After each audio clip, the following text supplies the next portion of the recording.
ready. They say they need to ban the podcast equipment and take y'all mics away. And oftentimes when I listen, shit, I agree. For real talk. Hey, man, just because we know people don't mean that they know things. A lot of us was in the same classes with some of these folks. That don't mean they were passing these classes. All the time. It ain't the world leaving you behind, man. It's your line of thinking. You think the science stopped evolving because you stopped learning, and it don't work that way. I couldn't imagine voting for somebody who thinks identifying with me is identifying with a felon. That's crazy as hell. I'm Mrs. Spann, and I'm approving these messages. This is the Mrs. Spann Official Podcast. Let's go.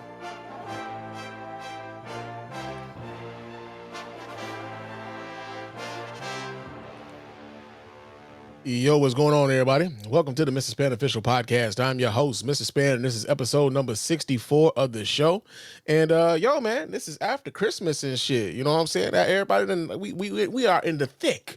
We are in the thick of the holiday season, man. So I hope everybody's Christmas was wonderful and full of family and full of love and full of food and full of gifts and full of like however it is you want to celebrate that day, man. I hope you had a wonderful time doing it. I hope you were surrounded by people you love and love to be around and everything else, man. Real talk, because I know I was. You know what I'm saying? So I would hope that happened for all of you guys as well, man. But yo, man, we're coming up on a new year pretty soon. I might get I might get one more episode in this year, man. I'm not sure.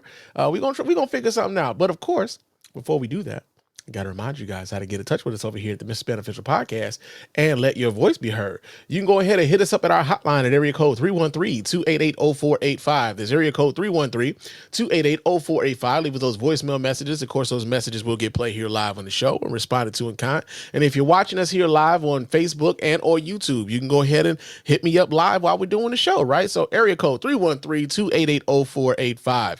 You can also hit me up on Threads and Instagram. My name on both of those platforms is Mr._Spann. So go ahead, follow me there. Chop it up with your man Spann throughout the week. Also, I am also on Blue Sky. So if you want to chop it up with your man Spann on Blue Sky, my name on there is Mr. Spann. No underscore there. Okay. MRSPANN.bsky.social. Okay. I'm gonna try to figure out a way to shorten that shit down, man. I'm gonna like they doing the verification via your if you got a web domain or something like that. And I got one, so I'm gonna probably like shorten that up. But yeah, man, right now it's MrSpann.bsky.social. So if you want to chop it up with me over there, you can very well do that. Also, man, go to our YouTube page, right? If you're not watching us on YouTube, subscribe to us on YouTube, man. You can get alerted when we get ready to do these shows live, man. Comment on the videos when we put those videos up, when we go live, comment on the live. And of course, that's one way for you to contribute to the show, man. So if you really go over there on YouTube, go ahead and hit that subscribe button, and you'll always be updated as to when we gonna hit the mic. Same thing over on Facebook. If you are following the Mr. Spann page on Facebook, man, I always have that post coming up on the Mr. Spann Facebook fan page, so you can also subscribe there. And when I go live there, you will be alerted to the fact that we on the mic and we talking our shit tonight. You know what I'm saying? So you can go ahead and do that there, right? Also, leave us a 5-star review on iTunes and or Spotify. Those 5-star reviews are the ones that get right here live on the show. We really appreciate everybody who does that. Doesn't cost you a dime, just a couple minutes of your time to let everybody know why you're rocking with us over here at the Mrs. Spann Official Podcast and the Spann Report Podcast Network in its entirety. And if you want to give us some bread, if you want to give us some money, you can go over to our store, man. We do have the Spann Report Network store over at TeePublic. I'll have the link in the show notes. You can go there. You can cop yourself some merch, man. Get yourself a hat. Get yourself a sweater. Get yourself a hoodie. Get yourself a T-shirt. Get yourself a mouse pad. Get yourself a coffee mug. We got a bunch of little stuff in there that you can purchase, and it helps us do the thing that we're doing here, man. Because this shit ain't free, man. This shit ain't free. So we appreciate everybody who contributes to us in that way, man. Real talk. But I don't really have a whole lot of random thoughts, but I do have a couple, right? So here's one. I'm gonna pull this video up so you guys can watch this here along with your man Spann. I have a thought about this right here, man. Like, let me go ahead and play this for you. Wait! Oh my God. Oh yeah, that's that double bacon cheeseburger pork chop. Oh, that's fire. That's fire. Good. That motherfucker, I appreciate it. Oh, she got a double bite. One more. She gonna take. He said about to get back in there. Oh yeah, that's it. Hold I on. appreciate the support, y'all. You know it.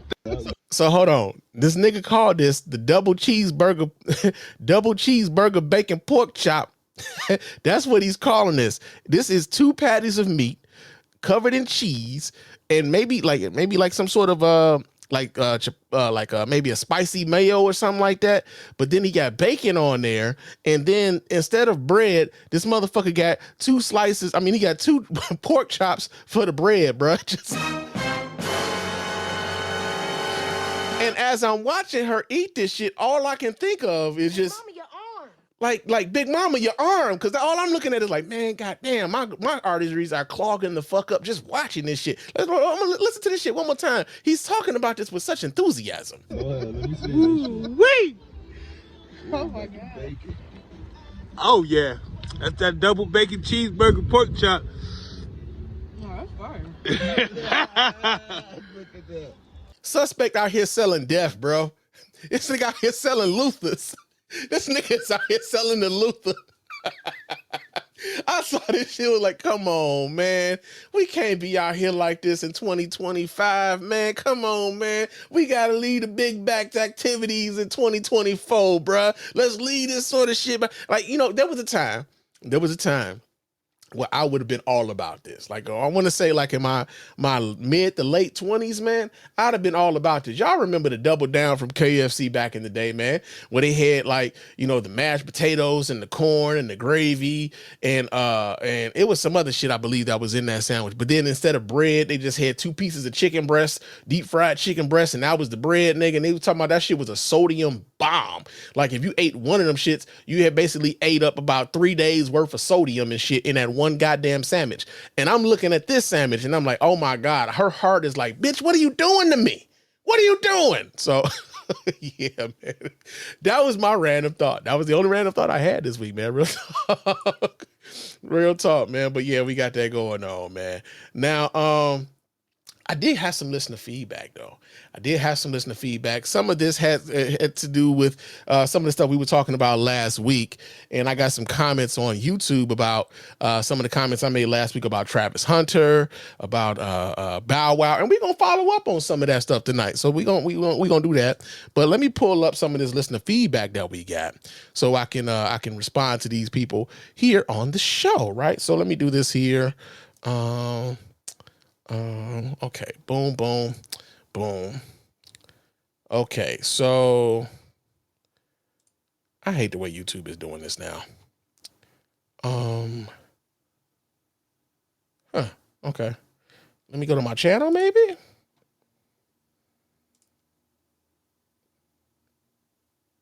All right, so okay, so here we go. Comments. Wait. Close. I want to see all the published ones.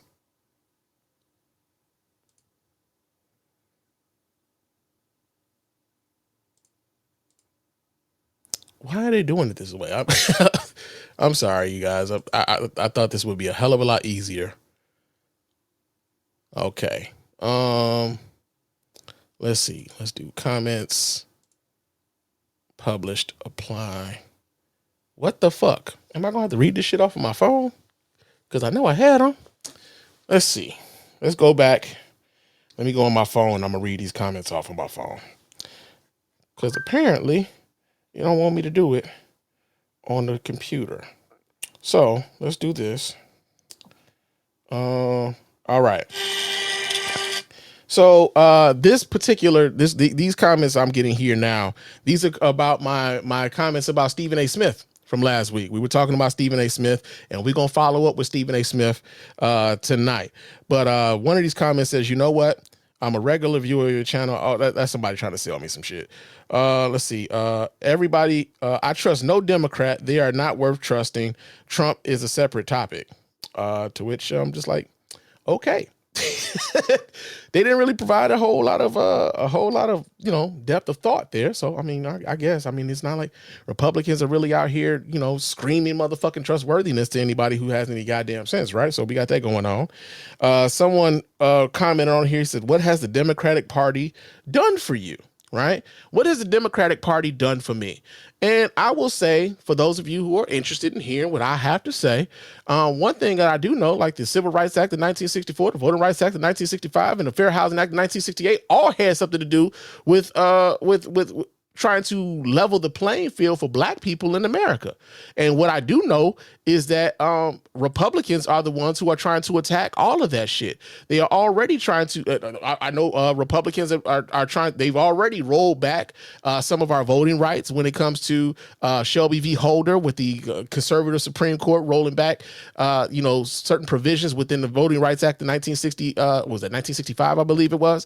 And as soon as that went into effect, Republican legislatures across the country, especially in the South, started trying to, curtail the amount of freedom and the access to the ballot that people have throughout the South and throughout the country. And so I know that's for a fact. I know that affirmative action is being attacked in this nation, and affirmative action was a mechanism with which to kind of rectify some of the wrongs that had been done for previous years. And now white people, a lot of white folks, a lot of white conservatives, a lot of Republicans are trying to act as though that is a form of reverse discrimination, as if the 400-year head start that they had was not enough, right? So you got that going on. I do know that this current Republican Party is seeking to criminalize, people of color, and they've been doing that for a long time. So from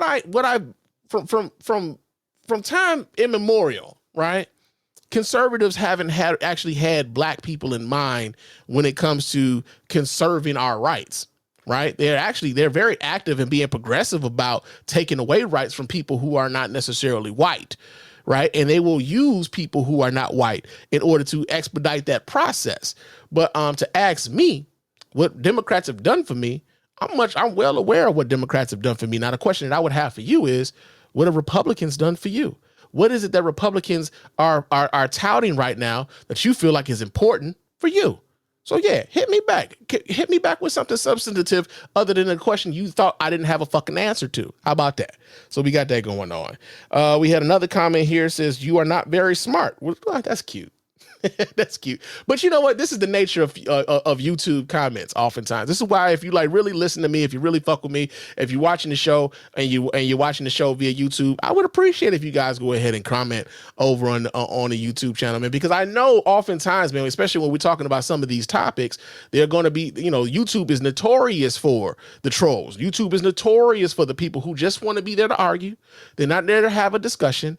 They just want to talk shit and get their shit off. And so you got that going on, man. Now, the other part that people had comments on was I was talking about Bow Wow last week, and him coming out and talking about Travis Hunter and some of the things that were going on with him, with his relationship with his fiance and all of the people who had stuff to say about it. One person wrote in to say, "Well, is the situation about Bow Wow or about the main topic at hand? I don't care who he listened to, as long as he understands what he's getting into. No need to disrespect Bow Wow." And so, okay, so the question that I would have for this person is, and this person goes by the name Jay, I'm gonna just say Jay. The question that I would have for you is, you think I disrespected Bow Wow, but for whatever reason you don't think, and I'm asking, for whatever reason you don't think that Bow Wow disrespected Travis Hunter by coming at him publicly about the nature of his relationship and the integrity of the relationship and everything else, based on shit that Bow Wow has seen on social media? You don't think that's disrespectful for all of these folks to feel like they have to have something to say about Travis Hunter? So yeah, man, I would ask you to kind of examine that. Why does Bow Wow feel like he had to say anything about Travis Hunter and his relationship? As a matter of fact, we're going to get into that right now. We're going to talk about this right now. And that was those are some of the comments that I got over the course of the last show, right? But we're going to get into some of this right now, because I believe a lot of y'all out here, and I know I talked a bit about this last week, but I think that this bears a little bit more examination, right? And I'm going to show you guys what I'm talking about. But Bow Wow, has been, you know, he came out and he spoke publicly about what was going on with Travis Hunter, his girlfriend or his fiance, and whether or not he should still be with her, whether or not he should still go through with the engagement and everything else, right? Now, the interesting thing about that, wait a minute, what the hell done happened? I have a lot of I got a lot of tabs going on here, so I'm trying to keep track of everything.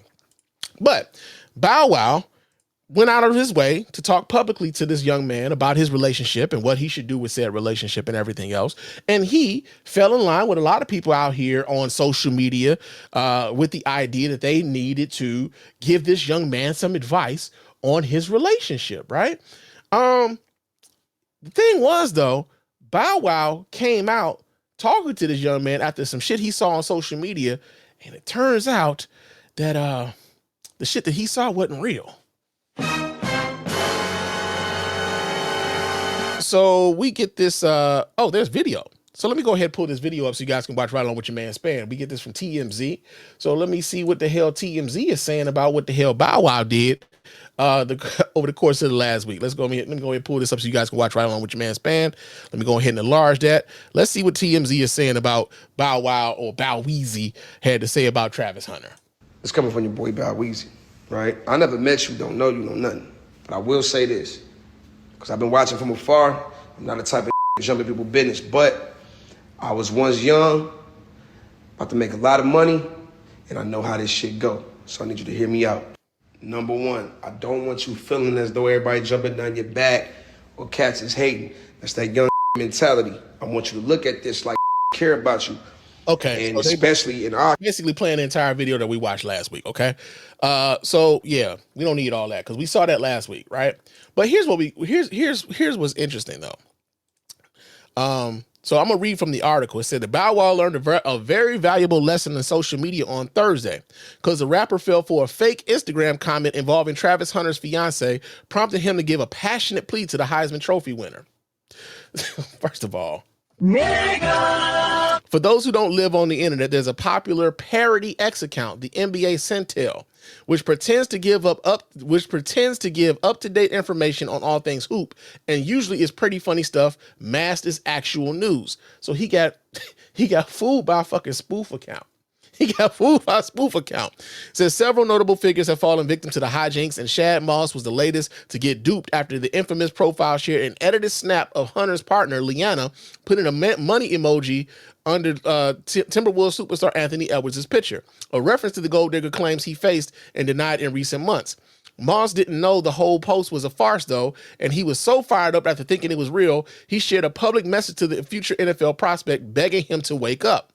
While Moss's heart was in the right place, he was immediately called out for getting centelled, and folks had their laughs at the "let me hold you" artist's expense. As for Hunter, he defended his partner left and right, ripping haters who have a problem with their relationship and telling them to worry about their own lives. Now, one of the things that I was thinking about, and I thought about this after I got off the mic talking about this the last time, was, and I said this on the, last week. I said, you know, if Bow Wow was really concerned about Travis Hunter and his relationship and things of that nature, and he really wanted to step in and give the young guy some advice, the way to do it would have been to reach out to him on a private level. Didn't have to get out here, get on social media, do a whole, this Bow Weezy and all this other shit. And it seemed like a clout chasey ass move, right? And I said, he could have reached out to a Deion Sanders, this, that, and the other, right? And one of the things I thought about after I got off the mic was Bow Wow was telling this young man that, he's about to be young.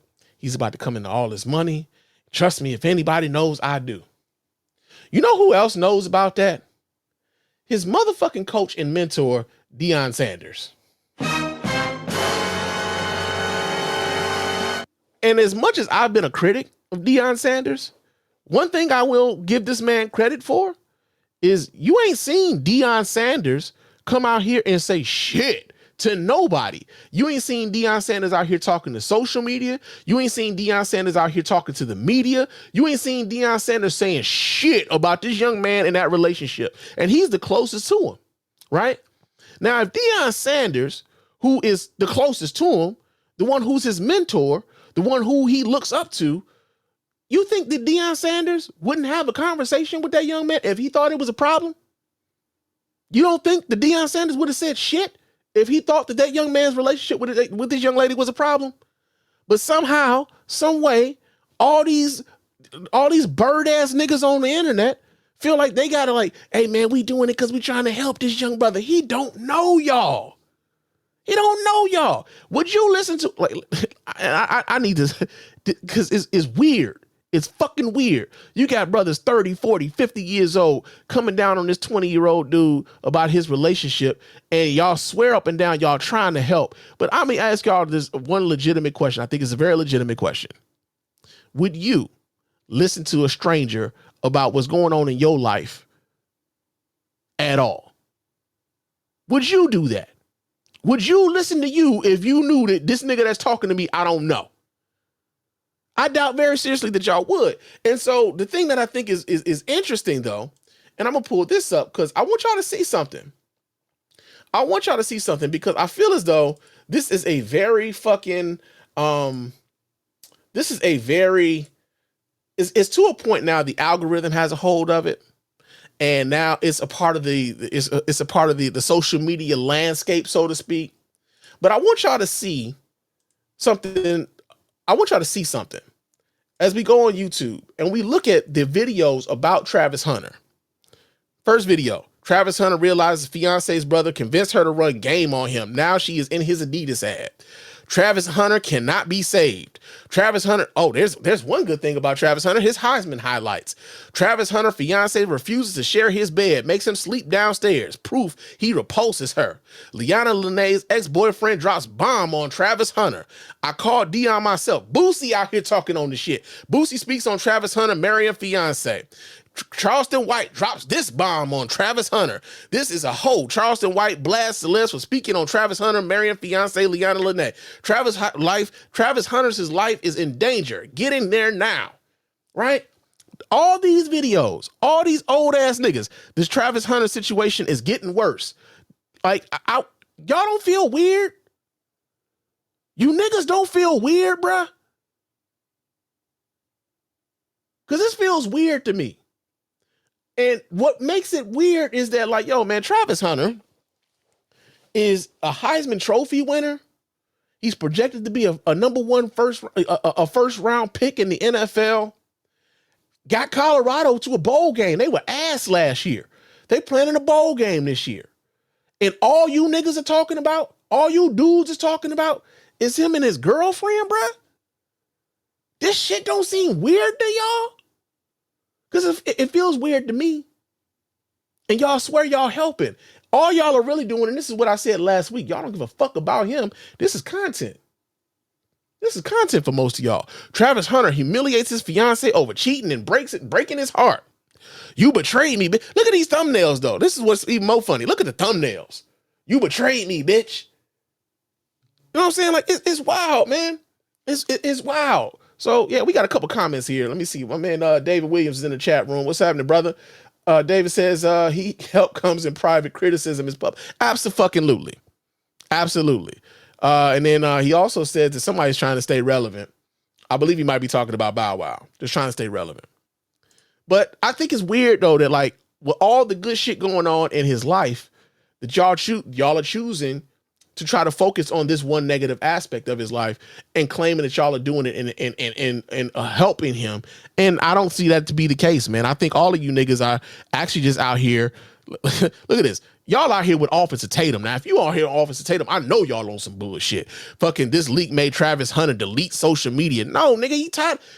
Man, listen, a lot of y'all, if y'all was talking shit about the persons, like the people that I love in my life, if I was in front of y'all, I would beat the fuck out of y'all. If not, listen.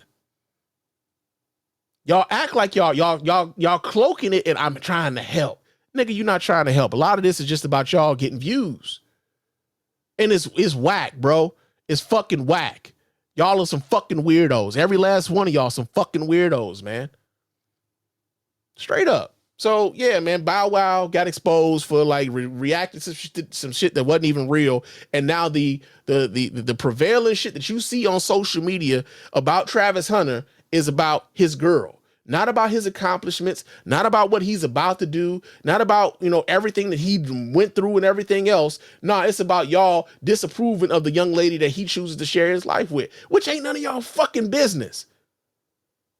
Fucking weirdos, man. Every last one of you niggas who are out here on this shit here, y'all are some fucking weirdos, bruh.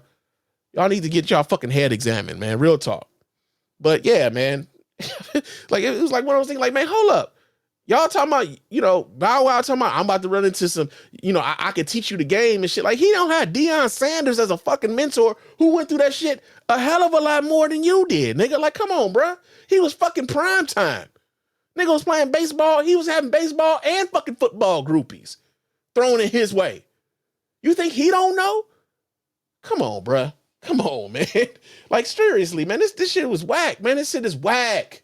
You niggas are whack, bro. So yeah, we got that going on. I was like, man, what's wrong with these niggas, man? What's wrong with y'all? You niggas are crazy, for real.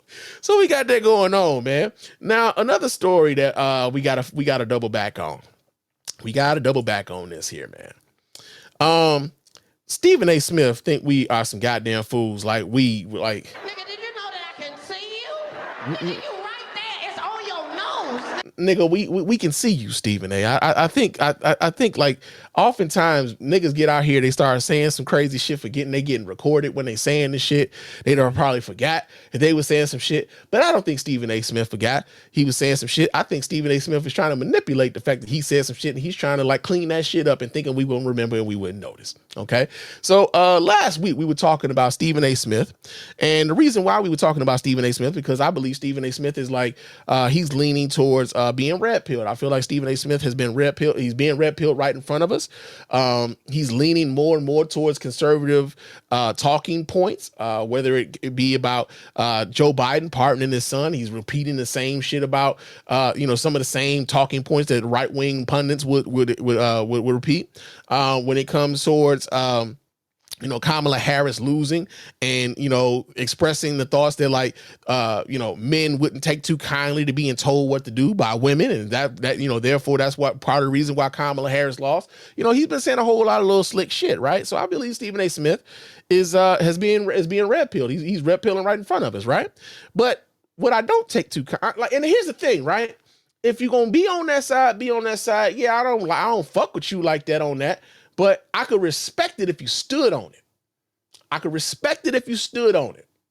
I can't respect it when you trying to play in my motherfucking face and act like I didn't hear you say what the fuck you said. Like I didn't see you say what the fuck you said. And that's what Stephen A. Smith's got going on right now, right? So let me go ahead and pull this up because Stephen A. Smith, I really think this nigga thinks we are fucking dumb, right? So let me go ahead and pull this up so you guys can watch right along with me, man. Because he took some time out on the Stephen A. Smith show to let us know that he went on this interview that we all saw, but somehow his words was misconstrued. That we all took him, we all took what he said wrong. You know what I'm saying? This is what he's trying to play. This is how he's trying to play it. So I'm gonna pull this up so you guys can watch right along with your man Spann. Hold on a second while I do this here. I think here we go. Yeah, here we go. We gonna see what the hell Stephen A. Smith got to say. Hold on. Yeah, here we go. Let's see what this nigga talking about, y'all. Some political talk, specifically my conversation on Fox News this weekend with the one and only Mark Levin. They call him the Great One, conservative radio host throughout the country. Plus, wait, they call him what?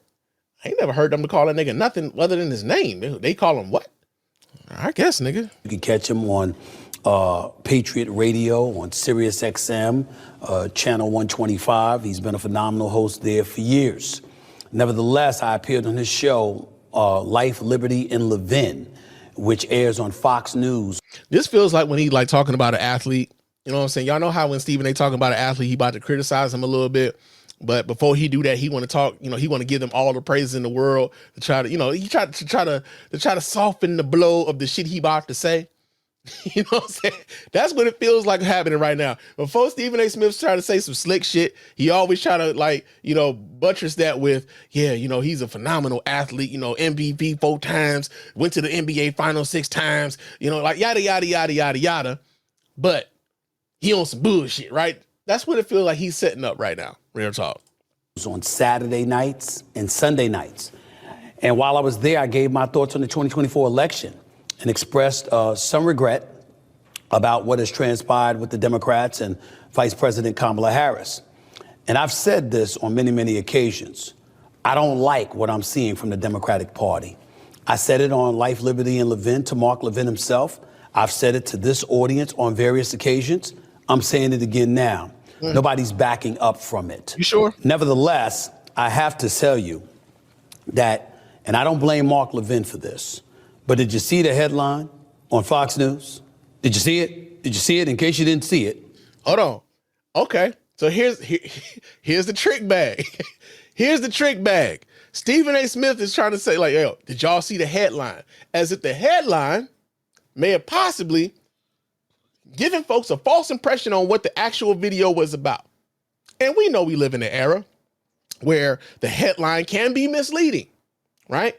Oftentimes, especially with the short attention spans of a lot of folk, they don't read the articles. Sometimes they don't even watch the videos. So they see the headline and then they share the videos. They share the article, having never read anything that was going on in there, just off of the strength of the headline. So what Stephen A. Smith is asserting right now is that Fox News, who does have a real, a reputation for being a bit shady, you know what I'm saying? They did have to pay $787 million to Dominion voting systems because they was out here lying about them changing votes from Donald Trump to Joe Biden, right? So Fox News credibility is a little shot with people who are about the integrity of the game, right? However, and curse this motherfucker for making me side with Fox News of all fucking places. Curse this nigga, man. He full of shit. Because the actual headline was really truthful this time. They actually told the goddamn truth. But he's gonna show this. Hold on a second. Put it up there for us, folks. Let them see it right there. Okay, for those of you who are going to be listening to this and you're not watching the video, it says Stephen A. Smith, this is the headline that Fox News put on the video. It says Stephen A. Smith regrets backing VP Harris, open to vote in GOP, not interested in the fear-mongering. Smith also addresses whether he would, in theory, vote for President-elect Donald Trump. Okay? Here's the thing. That actually happened in this video. And the reason why we know this is because we watched this video just last week. We critiqued this entire shit last week. But this is what he's saying, that he's setting this up as if he was misquoted or his comments were being misconstrued by the headline. Okay, I'm gonna let this play some more. Look at that headline right there. Stephen A. Smith regrets backing Vice President Harris, open to voting GOP. Not interested in the fear-mongering. Before I go to the actual clip of what I literally said, so I can show you all myself, let me state for the record, I throw no fault in the direction of Mark Levin for the headlines. As a reporter, as a commentator and pundit throughout the years, there have been many, many times where I have said something and having no responsibility for the headlines whatsoever. The headlines didn't completely accurately portray what I had said. So if I've gone through that, I'm certainly not going to blame Mark Levin. So that basically, again, like I said, he's blaming the headline for how people took what he said, despite the fact that some of us actually watched it and understand that the headline was accurate. But this is what he's doing, right? He's setting this up as if his words are being misconstrued. Nor would I ever accuse him of misrepresenting me. Just like I've been friends with Sean Hannity for over 20 years, that also applies to Mark Levin, who I've also known now pretty much 20 plus years. So he is a friend. He is somebody that I communicate with often. No, we do not agree on a lot of our politics, just as is the case for Sean Hannity. But I respect those guys, and I've known them for years, and they've always watched my back, always. And I always appreciate that, and I'm always going to do the same for them. So it's not about that. Okay, he really glazing right now. We get it, bro. It is important that you all know exactly what I said because headlines like that turn to go viral. So, without further ado, this is just a small clip of Mark Levin asking me the question that he asked, and I want you to listen to my answer. Here it is. Stephen A. Smith, so could you see yourself seeing what you see now? And obviously Donald Trump can't run for president again, but if he could, under the current circumstances, could you see yourself voting for him? Quite possibly. I'm not going to sit up there and dismiss that anymore. I think we're beyond that. He would have to prove a lot, Mark. And I'm not talking about policy now for a second. Allow me to say this. What concerned me about Donald Trump and the reason I voted against him and voted for Kamala Harris was because I felt that he would be divisive, that he would create chaos because he demands such a level of loyalty and fealty to him. And that would take priority over governing our nation. That was my concern. And so I'm looking for both sides to work across the aisle from one another.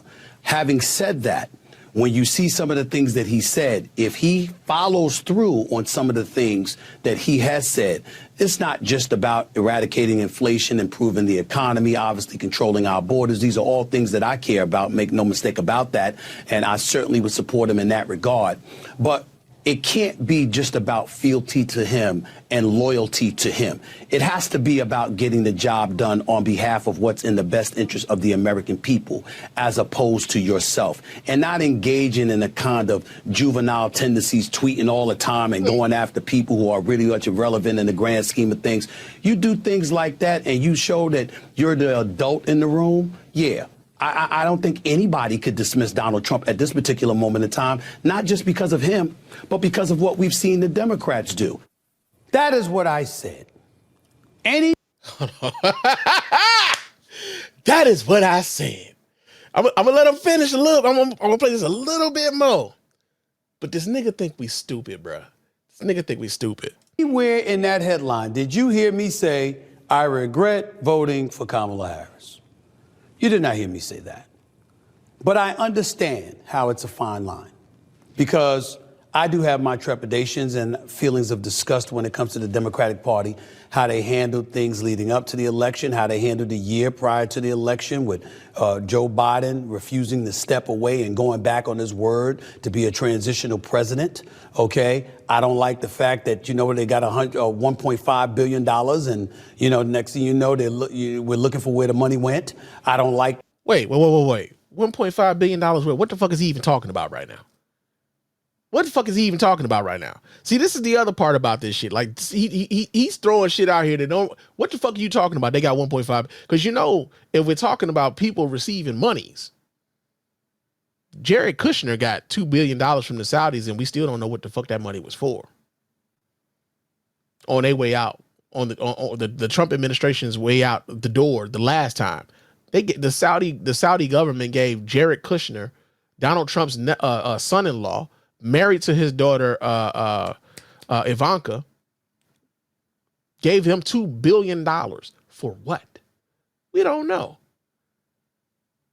But here Stephen A is talking about they got $1.5 billion for what? Wait. Where is this 1.4? What is this $1.5 billion from? What is that about? Having said that, though, Stephen A acted as though that's all he said. That's what I said. But he think we stupid because we were just talking about this shit the last time I was on this mic. We were just talking about this shit. That ain't all he said. So what we gonna do is, as he tries to act as though he didn't say all the shit that headline said that he said, let's go back and let's look and see what the fuck this nigga continued to say after he cut that clip off. Because that's exactly what the hell Stephen A. Smith just did. He cut the clip short when he said the rest of this shit. All right, let me pull this up so you guys can watch right along with me, because yeah, I got it queued up. Okay, I got this queued up. But this is what this nigga said after that part that he cut short. Okay, let me maximize this so you guys can see. This is the same. He got the same suit on. All right. Same suit. So this ain't no other shit. We got the same video from last week. All right. This is what the fuck he continued to say after he cut that video short. particular moment in time, not just because of him, but because of what we've seen the Democrats do. We're not falling for it any longer. The American people aren't falling for it any longer. I voted Democrat, and I got to tell you something right now. I don't like the fact that I did. So he just tried to say that nowhere in there does it say, well, I regret my vote for Kamala Harris. He just told you, I voted for the Democrats and I regret that I did. I voted for the Democrats and I regret that I did. Now he just tried to gaslight you and to say, see, that wasn't what I was saying. They, the headline got it all misconstrued. They got it all fucked up, man. That ain't what I was saying. See, this is what I said. But you also said this, nigga. You also said this. I don't like what I'm saying. I don't want to hear about, oh, we're about law. We're about a law. Nobody's above the law. Nobody's above the law. But then you go out and you pardon your son and you try to blame everybody else for it. I don't want to hear about defund the police. I don't want to hear about, what there should be open borders. I don't want to hear this stuff. And I don't think most of the American people want to hear that. We're thinking about the state of affairs that's in. We're not about America only, but being about America and prioritizing what's going on in this nation with the desolate and the disenfranchised and everybody else in between, and looking out for the best interest of what it is for America. That is not a crime for an American politician or commander-in-chief or a senator or a congressional figure to have that mentality. I want them to have that mentality. So I think about things along those lines. And I'm no longer interested in, nor do I believe any of us should be interested in listening to a bunch of fear-mongering to tell us who we shouldn't vote for. Why don't you? Didn't he just tell y'all that the headline was a bit misleading? That he just told you, one, he doesn't like that he voted for the Democrats, but also that the Democrats are fear-mongering. So let's go back. Let's go back to what that headline said, because Stephen A is telling us, hey man, the headline was a bit misconstrued. The headline got y'all out here, it goes viral, but that ain't what I said. Nigga, you just said it. You just fucking said it. So let's go back. Let's go back to show exactly what the headline said. Hold on. Let me pull this up, because come on, bro. Come on, bro. This is what you got. This is what the headline said. Open to. That's what the headline said. Regrets backing VP Harris. Open to voting GOP. He said that. He said that. Not interested in the fear mongering. He said that too. This nigga think y'all stupid, man. And this is the part. This is where I think, this is where I get, this is where like that media savvy and being able to like understand when motherfuckers are trying to mislead you. Like, I saw you say this, and now you're saying you did not say this, right? Now, a lot of y'all would say, well, Spann, Joe Biden said that he wouldn't, pardon his son. And you cool with that when he pardoned his son. And to that, I will tell you the same thing that I said when it happened. I would have respected Joe Biden less if he hadn't. And there's nothing wrong with changing your mind. I don't think that Joe Biden was lying about whether or not he would pardon his son or not. I don't think that was his intention at all to do it. I think he had I think Joe Biden fully embraced the thought and idea that Kamala Harris is going to win that election, and there will be no need for him to pardon his son. But when you know that Kamala Harris did not win that election, and that the people who are going to be in the administration going forward have nothing but disdain and animus towards you and your family, and they will use your son to get back at you. Like, yeah, I would have respected him a hell of a lot less if he didn't pardon his son, because even the prosecution of Hunter Biden was like they didn't get him for the shit that they had like the House oversight committee and shit. They didn't get Hunter Biden on the shit that they was talking about with Burisma and Ukraine and all the other shit. They got this man on weapons charges because he was a drug addict. to pin anything on it because they didn't have the real shit. And then we find out later that the person with whom like gave them the impetus to even create an investigation was somebody who was lying. And now that person is going to jail for lying. Right? So like, yeah, man, Stephen A, listen, dude, I get it. You getting a lot of bread, man. And like, yo, happy for you. You know what I'm saying? I ain't never gonna be a hater about somebody getting to their bread. However, I'm gonna need you to stop trying to play in our motherfucking face and act like we didn't see what the fuck we saw. I'm gonna need you to stop trying to act like people are fucking stupid, bruh. I know a lot of people out here are stupid though. So I get why you thought you could get away with this shit, dog. You know what I'm saying? I get it. Because there's a bunch of stupid motherfuckers out here. However, we ain't stupid over here. We not stupid over here. And as much as, you know, Stephen A. Smith can be enjoyable to watch as a sports commentator and everything else, when he starts venturing off into some of these other topics, man, like I said, it makes it a hell of a lot less enjoyable to watch Stephen A. Smith because it's like, but I know he be on some bullshit, bruh. I know he be on some bullshit. And also, have y'all noticed that a lot of conservatives who had a whole lot to say about people being woke and people bringing their politics to the sports and everything else, have you noticed them saying anything at all about Stephen A. Smith's foray into politics? You ain't hearing a whole lot. And the only reason why you're not hearing a whole lot is because the only reason that they are mad, they're not upset with Stephen A. Smith is because they agree with Stephen A. Smith on a lot of this shit.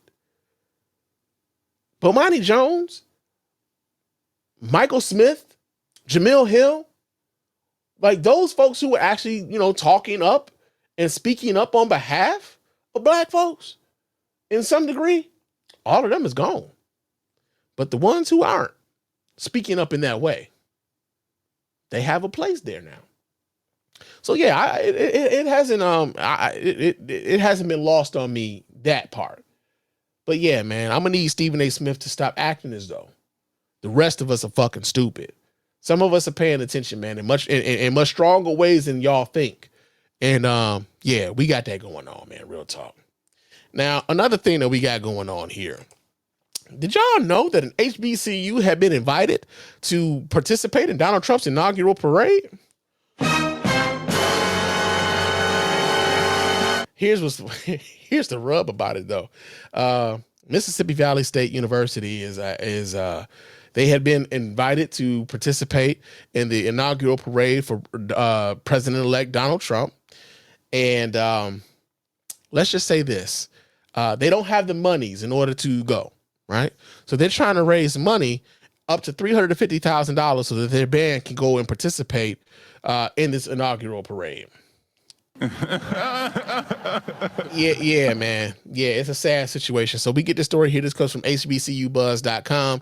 It says the Mean Green Marching Machine of Mississippi Valley State University has been invited to participate in the 60th presidential inaugural parade for President Donald Trump on January 20th, 2025. Trump will be inaugurated for his second term as the 47th president of the United States. In an announcement on social media, the university lauded the opportunity as a once-in-a-lifetime experience for its students. This is not just a moment for pride for our university, but for the entire state of Mississippi, said Dr. Gerald Briggs, president of the institution. He emphasized that the performance would allow the band to showcase its cultural legacy and invest in future community leaders. The 250-member band is actively fundraising to cover the estimated $350,000 cost of travel, accommodations, meals, and equipment transport for the trip. The band has set up a GoFundMe page highlighting their extensive performance history at prestigious events, including NBA games and parades such as the Rose Bowl and the New Orleans Mardi Gras. The Mean Green Marching Machine is continuing a proud legacy. The band made history as the first HBCU band to march in the Tournament of Roses Parade in 1965. In addition, they performed at President Nixon's inauguration in 1968. With their upcoming appearance, Mississippi Valley State joins Talladega College's Great Tornado Marching Band, which performed at Trump's first inauguration in 2017, raising an impressive $667,000 through fundraising efforts. So they keep going back to Mississippi, and I'm you know, like I'm just. Yeah, it's what is it about Mississippi, and why do they keep going to the black schools in Mississippi? The Mississippi Valley State needs the community support as the band prepares for the event, celebrating its heritage and showcasing its students on a national stage. In the meantime, the band is making improvements to the band hall to facilitate practice. Now, they're asking for the public to come up with $350,000 for them to, in order for them to like go to this inaugural or whatever, right? And you know what? For instance, Talladega, right? I don't think that many people, as much as racist and shit as Donald Trump was back in 2015, 2016 during his run, I think a lot of them didn't realize how bad shit was going to get under Donald Trump the first time, right? It's weird how soon we forget how bad shit was when this motherfucker was president the first time. It's going to be very interesting to see how people relate to what's going on when he becomes president again, right? However, that being said, many people didn't know what they were getting into back in 2015, 2016. We saw what the fuck happened after that, though. And so I'm wondering whether or not they will even get to their fundraising goal. How many people are going to make this happen for them to come to the black community asking for $350,000 for them to be able to go? Now, who's to say that there won't be one benefactor who says, you know what, fuck it, I got $350,000 to throw away. I can go ahead and get them that $350,000. But how much of that will come from like the community at large? How many of y'all is the coalition of black is the Coon Coalition?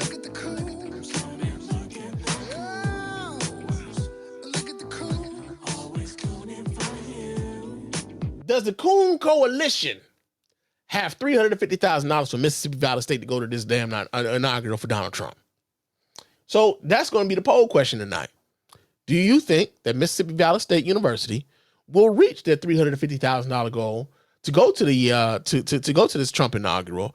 And also, do you think that they even should be trying to go to this inaugural, right? Especially considering the circumstances around who Trump is, what Trump advocates for, and everything else. Now I get it, like the kids, they just, hey, listen, I'm in the band, I want to go. I'm not really versed in the politics. I get it for the kids and to some degree, but for the adults in charge who understands what, what the overall message to the community looks like. Are you doing these kids a disservice by putting them out there in that way?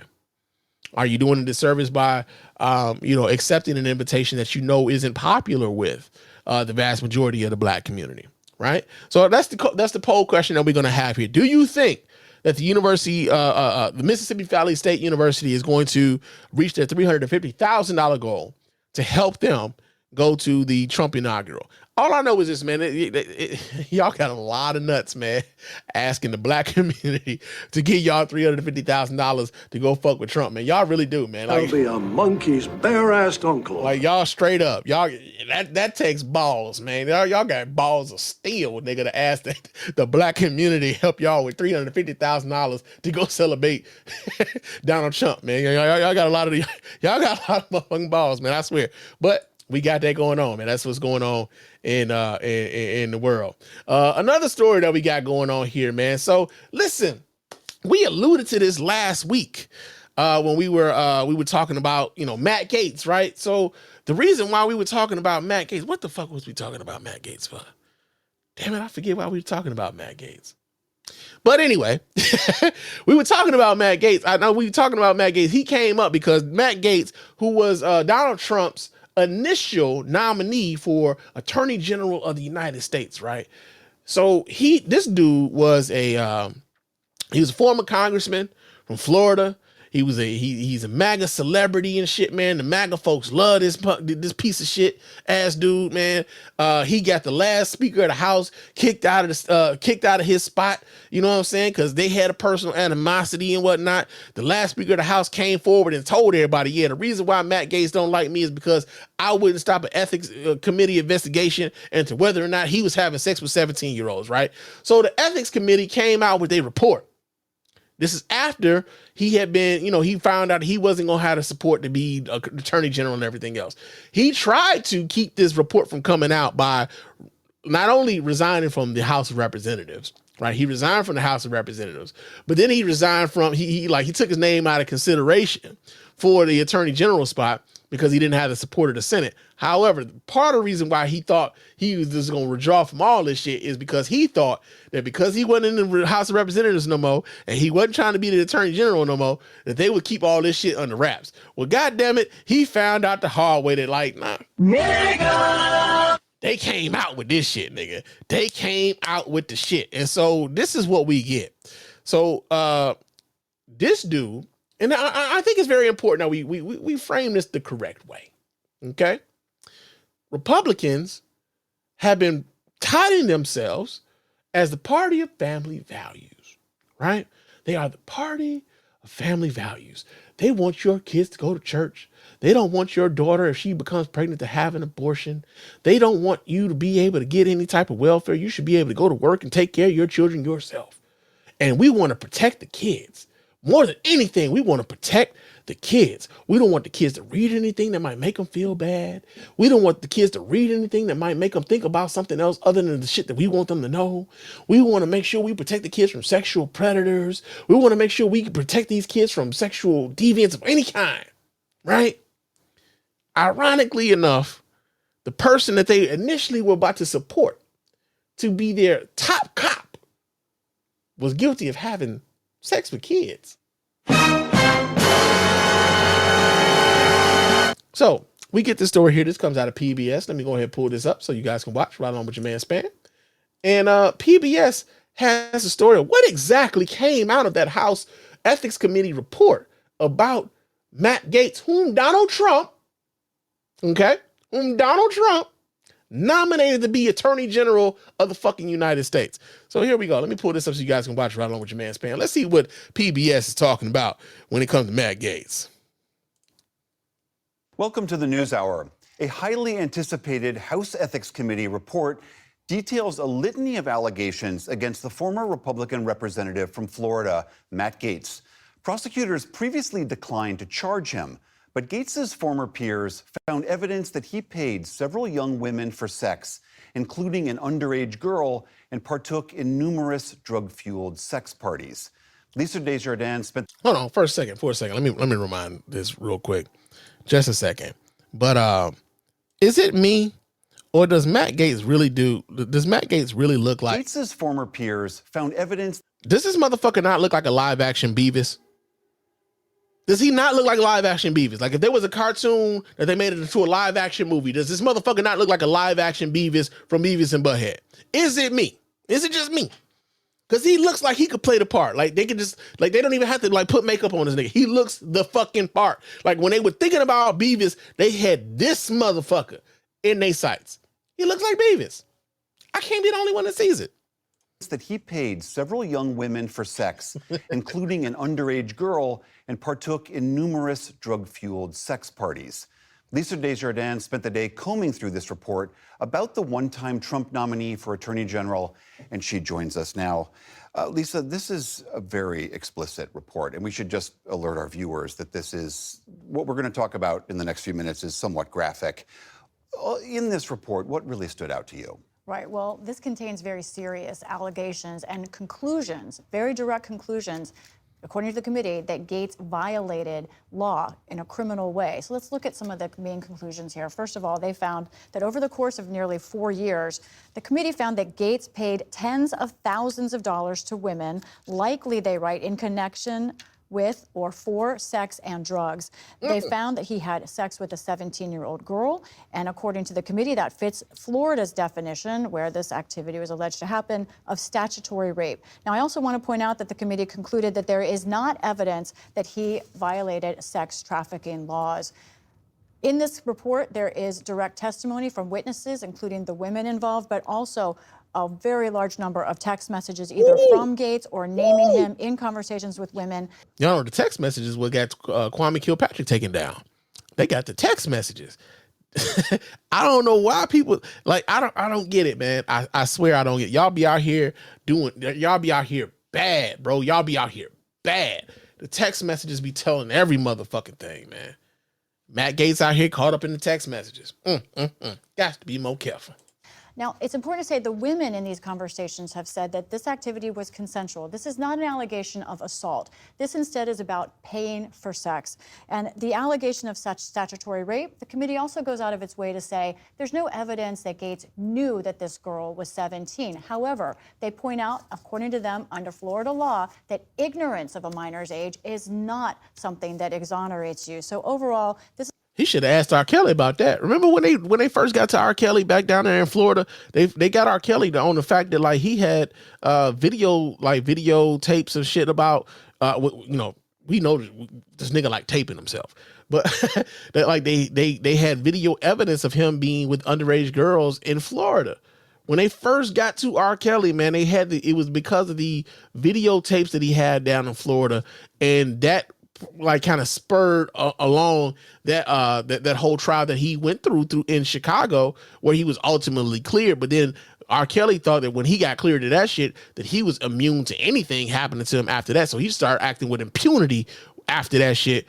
And now R. Kelly is out here rotting in somebody's jail, out here singing show tunes or whatever the fuck it is he doing in somebody's jail. Now, Matt Gaetz has decided that, like, Matt Gaetz thought that he was going to be immune from this ever coming out because now he's a private citizen. He thought like, well, I'm not no longer a congressman anymore. And so the House Ethics Committee doesn't have any jurisdiction over me. That don't mean they can't release the report, nigga. And even what was wild is he made not only enemies on the Democratic side, this motherfucker made enemies on the Republican side too. Y'all remember a young congressman? He only lasted one fucking term, but he, Madison Cawthorn, I believe he was like a congressman from North Carolina, South Carolina, one of the Carolinas, right? And I remember some time ago, Madison Cawthorn came out and he was like, yeah, man, these motherfuckers be inviting me to all sorts of sex parties filled with drugs and all this other shit. And and they got Madison Cawthorn the fuck up out of there. Right? They got him the fuck up out of there. Madison Cawthorn was when he started talking the shit in public, and they were like, "Hey man, we got to shut this young blood up, man. We got to get him the fuck up out of here." And they got him the fuck up out of Congress. You ain't seen Madison Cawthorn nowhere else since, right? Then a little while ago, Marjorie Taylor Greene started coming out saying, yeah, if y'all gonna do this, then I'm gonna just come out and tell everybody about the slush fund we got for y'all like to shut people up and everything else about some of the what was the shit that she said? Like, shit. What's the word that I'm looking for here? Like, there's a slush fund for them to to shut down people who have like sexual allegations against them, or better yet, a hush fund to keep people quiet so that they don't talk about the sex and drugs and shit like that some of these Congress people are into, right? There's a congressional slush fund to keep people quiet. She ain't came out with the shit, so it might be some bullshit. However, this is the reason why Matt Gaetz is not your Attorney General of the United States. However, I think it calls into question the level of vetting that Donald Trump is doing, but also, can we really be surprised that anybody that Donald Trump nominates for anything has this sort of shit on them when we know that Donald Trump has been like already adjudicated a sexual assaulter by a court of law in New York? Like, come on, man. I'll be a monkey's bare-assed uncle. Like, we know this. We know he owes E. Jean Carroll over $80 million for what he did to her in a dressing room in a department store in New York, right? We know that Donald Trump is a convicted felon. So is it no fucking wonder why Donald Trump surrounds himself with other possible criminals? I mean, like, these people have elected a criminal motherfucking president. That also goes to show you that they don't really give a fuck about family values. So anytime somebody comes up to you and they talking about, well, I couldn't vote for the Democrats because, they were not about family values. Like, nigga, are you for real right now? Get the fuck out of my face, nigga. Did you look at the guy you voted for? basically it's Oh, yeah. What happened to your sheriff? There's powerful niggardry at work here. and niggardry ain't relegated to just black people. Ignorance is the thing that happens across all spectrums, and there's a whole lot of white niggas out here too. All right, so we got that going on, man. But yeah, man, Matt Gaetz out here having sex with the babies, man. He out here baby bumping motherfucking. Y'all was about to make him the top cop of the United States. But Republicans are the party of family values. Fuck out of here. Another story that we got here, man. And this one here, this is more so like on a fuck around and find out sort of vein. And the reason why it is because this could have been avoided. This could have been avoided for a lot of these folks, right? So now they're expressing a little bit of trepidation. But people from the abandoned Harris and the Uncommitted Movement are they're reflecting, and now they're a bit unsure of their position as to what happened during the election, and some of them are expressing some regret, some of them are expressing some tepid optimism. But I think this is one of those fuck around and find out moments for a lot of folk. This is just one of them. Okay. And so we get this story here. This comes out of NBC News. It says that, wait, is there a video? Let me make sure, because if there's video, then damn it, we're going to play the video. Okay. So this video is not for what we were talking about here, but we're going to read the article, man. It says that Vice President Kamala Harris had just 107 days as a presidential candidate to change the minds of hundreds of thousands of uncommitted Democratic primary voters nationwide, many of whom voted in protest against President Joe Biden and his administration's handling of Israel's war in the Gaza Strip.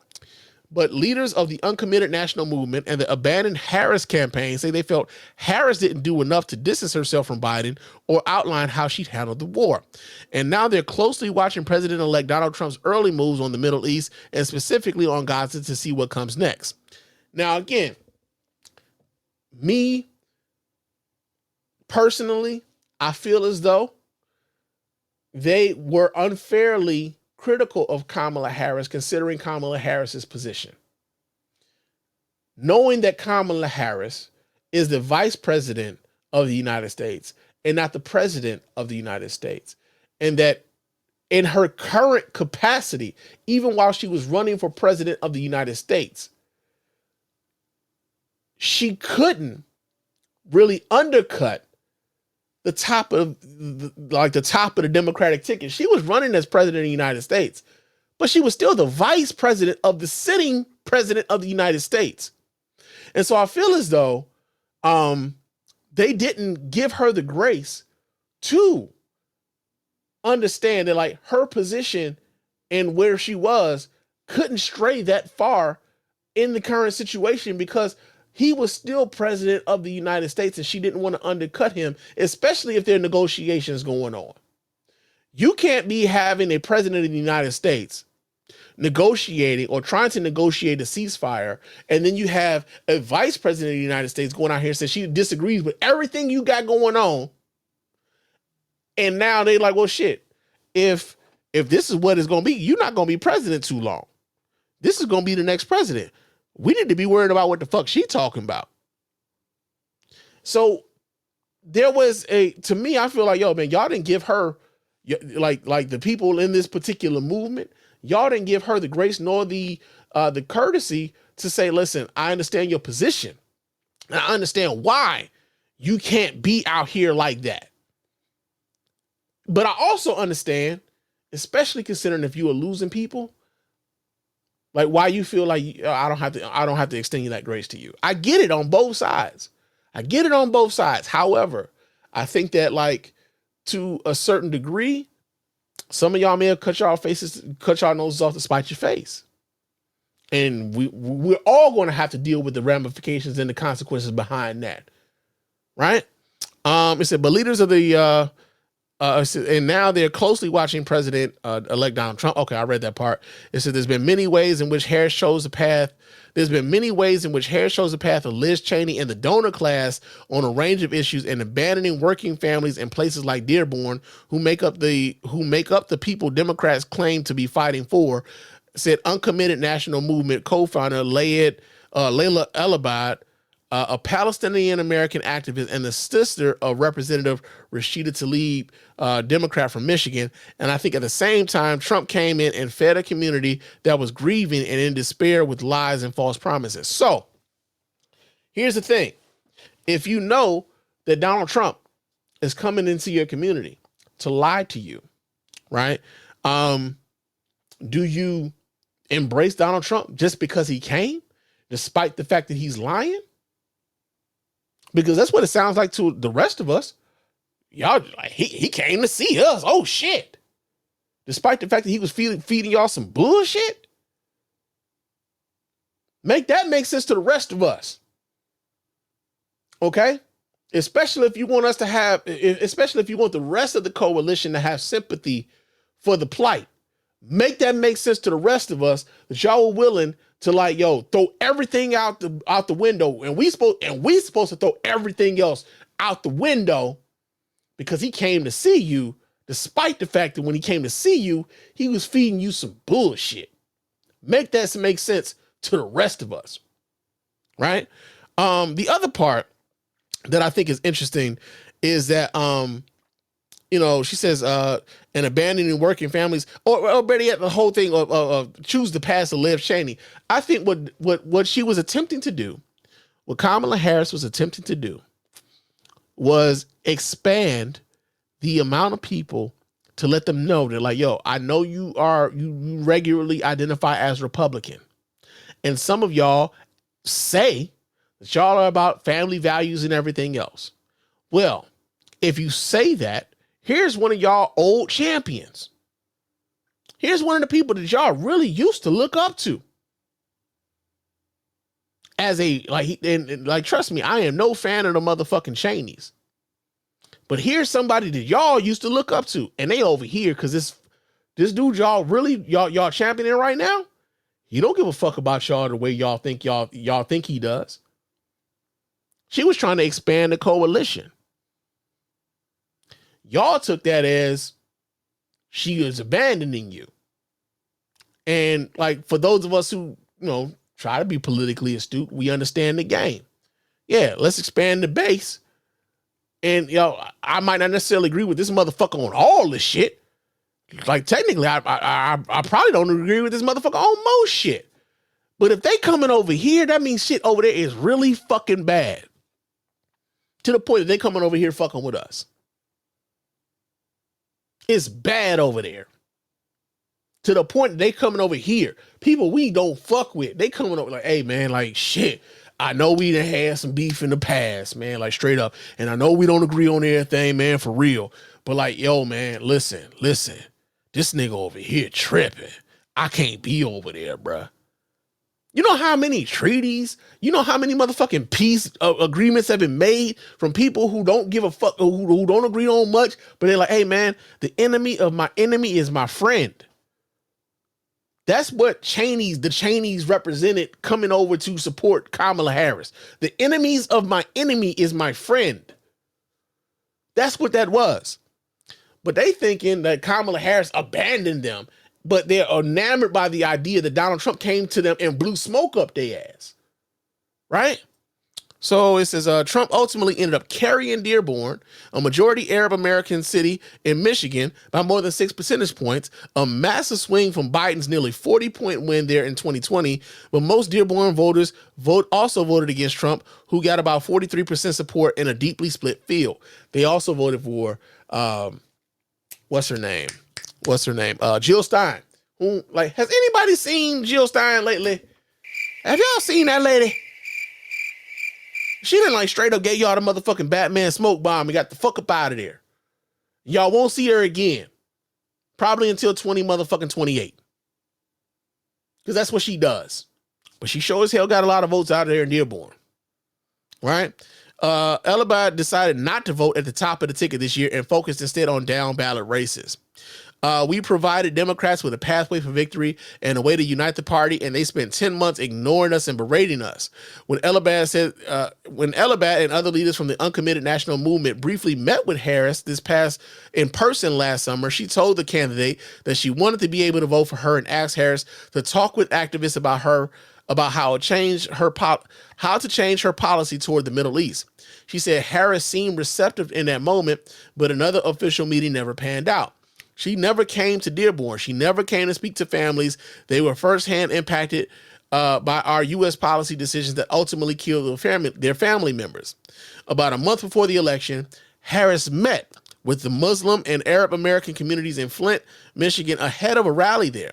Also in October, her running mate, Minnesota Governor Tim Walz, held a virtual meeting with the Muslim organizing group called Engage Action.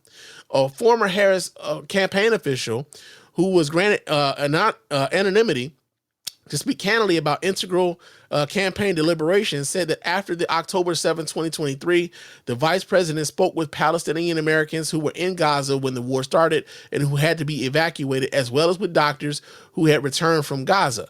Harris herself described speaking with those who lost loved ones in Gaza doing remarks in December of 2023. Elibat says she feels crushed by the reality of 4 years of Trump administration policies towards Israel. So let me get this straight. You were a member of an organization who actively spoke out against Kamala Harris, who openly talked about abandoning the Democratic Party in this election, and you're feeling devastated at the fact that Donald Trump won the motherfucking election? Nigga! Make that shit make sense, man. Make that shit make fucking sense. This is a fuck around and find out. This is fuck around and find out season, man. A lot of people are about to find out that they let some bullshit happen. And this is why, like, I understand why a lot of black women are saying, hey, they got it. They got it. I'm cool. They gonna see. Because we could have prevented all of this shit. We could have.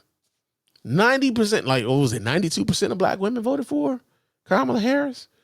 80% of black men voted for Kamala Harris. I still think that number is too low. I ain't patting niggas on the back for 80%, nigga. We should have been a hell of a lot higher than 80%, considering what the fuck is on the line. I'm not patting it. I'm not touting that 80%. Fuck that. It's too low. But now you got trepidation. Now you worried. You like come the fuck on. You were one of the proponents of abandoning Harris and we uncommitted and all this other shit. You were one of the proponents of this shit. Ain't nobody trying to hear that shit from you now, bruh. Nobody's trying to hear that shit from y'all. Like straight up, they are not. People are not trying to hear that shit. Not now. They are not trying to hear that. When Elibat and other leaders of the Uncommitted National Movement briefly met Harris she told the candidate that she won. Oh, okay, I read that part. Says, I'm absolutely devastated. Oh, okay, here we go. Briar Misner, a Christian who grew up Christian, converted to Judaism, and later to Islam, worked as a campaign manager for the abandoned Harris campaign in Pittsburgh. So, I mean, shit, this nigga can't commit to shit. Like, think about it. He grew up Christian, converted to Judaism, and then later to Islam. Like, he all over the place. But he worked as a campaign manager for the abandoned Harris campaign in Pittsburgh. Unlike Elibat, he ultimately voted for fucking Donald Trump. Make that shit make sense. He says he expressed frustration about a lack of access to members of Harris's team, which he said felt demeaning.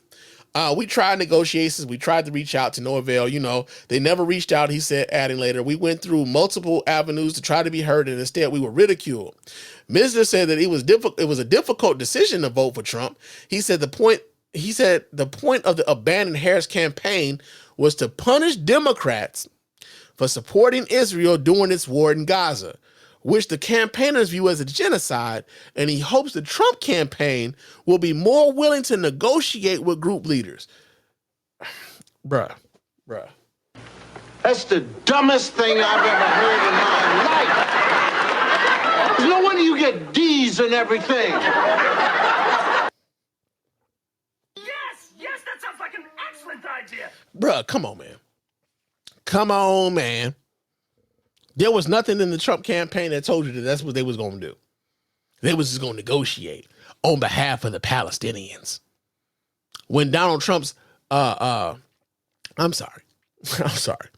When Donald Trump has been his entire thing has been pro-Israel.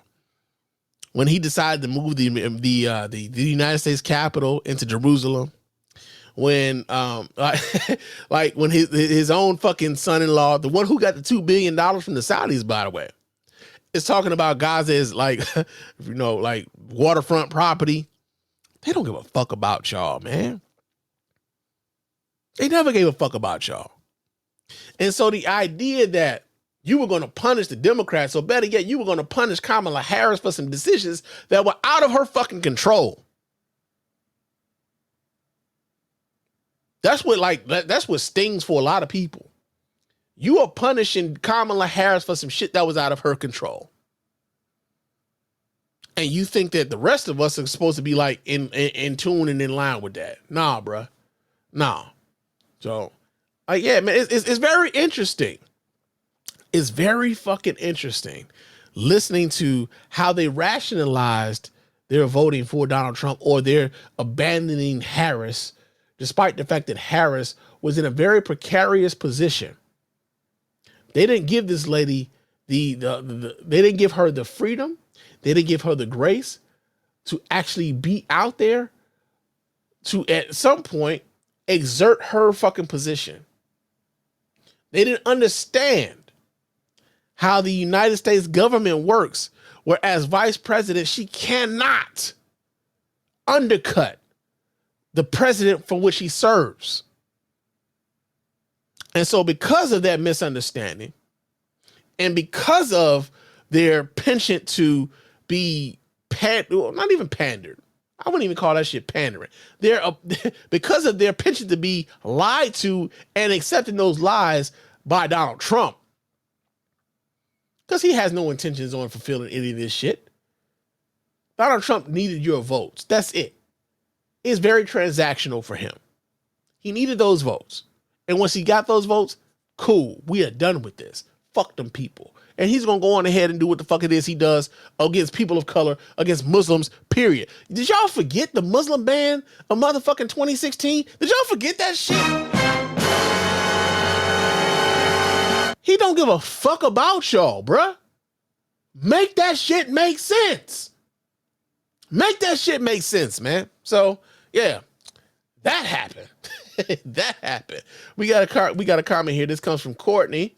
Courtney says that they have a very different definition of what family values are. I believe she's talking about Republicans.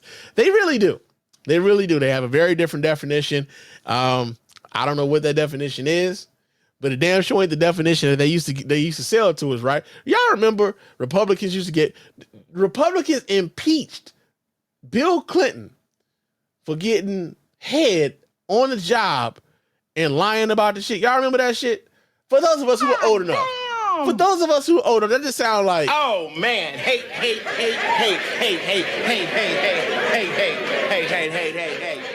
They impeached Bill Clinton for lying about an affair.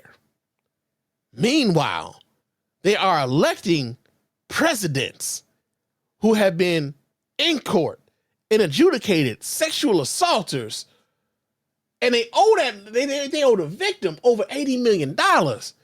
Suddenly, shit, that's water under the bridge, man. You know, that's water under the bridge, man. Why y'all bringing up old shit? You know what I'm saying? You know, why y'all bringing up old shit?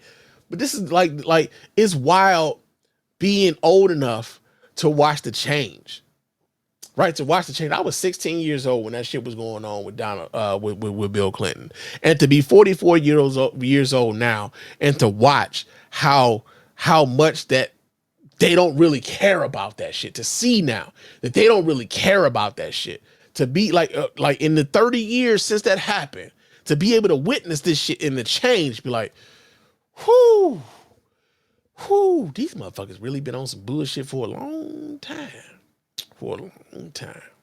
But yeah, man, that's the way of the world right now, man. For real, that's the way of the world. So we got that going on. Now, another thing that we got going on, because there's some more people that are about to fuck around and find out. And that just how happens to be New York area firefighters, right? So the New York firefighters, man, the FDNY, I got that spelled, because I know they do some different shit in New York. The FDNY, Fire Department of New York, they pissed right now. And the reason why they are pissed right now is because they had some funding that was gutted, There was some healthcare funding that was gutted in this House appropriations of the court of this last House appropriation shit. So Donald Trump has a couple people in his corner right now. He has people like Vivek Ramaswamy and Elon Musk, and they are a part of this made up ass department that Donald Trump has created called the Department of Government Efficiency and shit, DOGE, if you will. And here's the thing, there was a bipartisan agreement for a budget, for the United States budget, and the DOGE motherfuckers is like, nah, man, fuck that shit. Nah, we gotta cut this shit out. We gotta cut. We can't be passing nothing. Here's the thing. Here's what they were trying to do. They were on some shit like, the United States government is supposed to stop and cease operating until Donald Trump becomes the next president. This is what they were on. And in so doing, they were saying that this particular bill that the United States Congress is was trying to pass to fund the government, they were like, no. Y'all shouldn't be passing no legislation until Donald Trump becomes president of the United States, right? As a matter of fact, instead, what we want y'all to do, don't pass no bills, but if y'all do pass a bill and it comes to when it comes to funding, we want y'all to raise the debt limit right now so that we don't do this when Donald Trump becomes president. We can blame that on Joe Biden. They actually came out and said that shit publicly, right? They said that shit publicly. But in an 11th hour effort to avert a government shutdown, because of course, the Republicans are the ones who pulled out of the deal to fund the government. Republicans are going to take the blame on this shit. But in an 11th hour deal to fund the government, what they ended up doing was they ended up gutting the World Trade Center Health Fund. They gutted that. They cut that shit out of the goddamn funding for the United States. And so now, firefighters from New York are pissed. They are pissed. Okay? But here's the rub. They are pissed, but the people that they overwhelmingly supported are the reason why their funding was gutted. Make that make sense. That's the dumbest thing I've ever heard in my life. There's no wonder you get D's and everything. All right, so we get the story here. This comes out of CBSNews.com. It says the first responders who have 9/11 related illnesses have suffered another blow.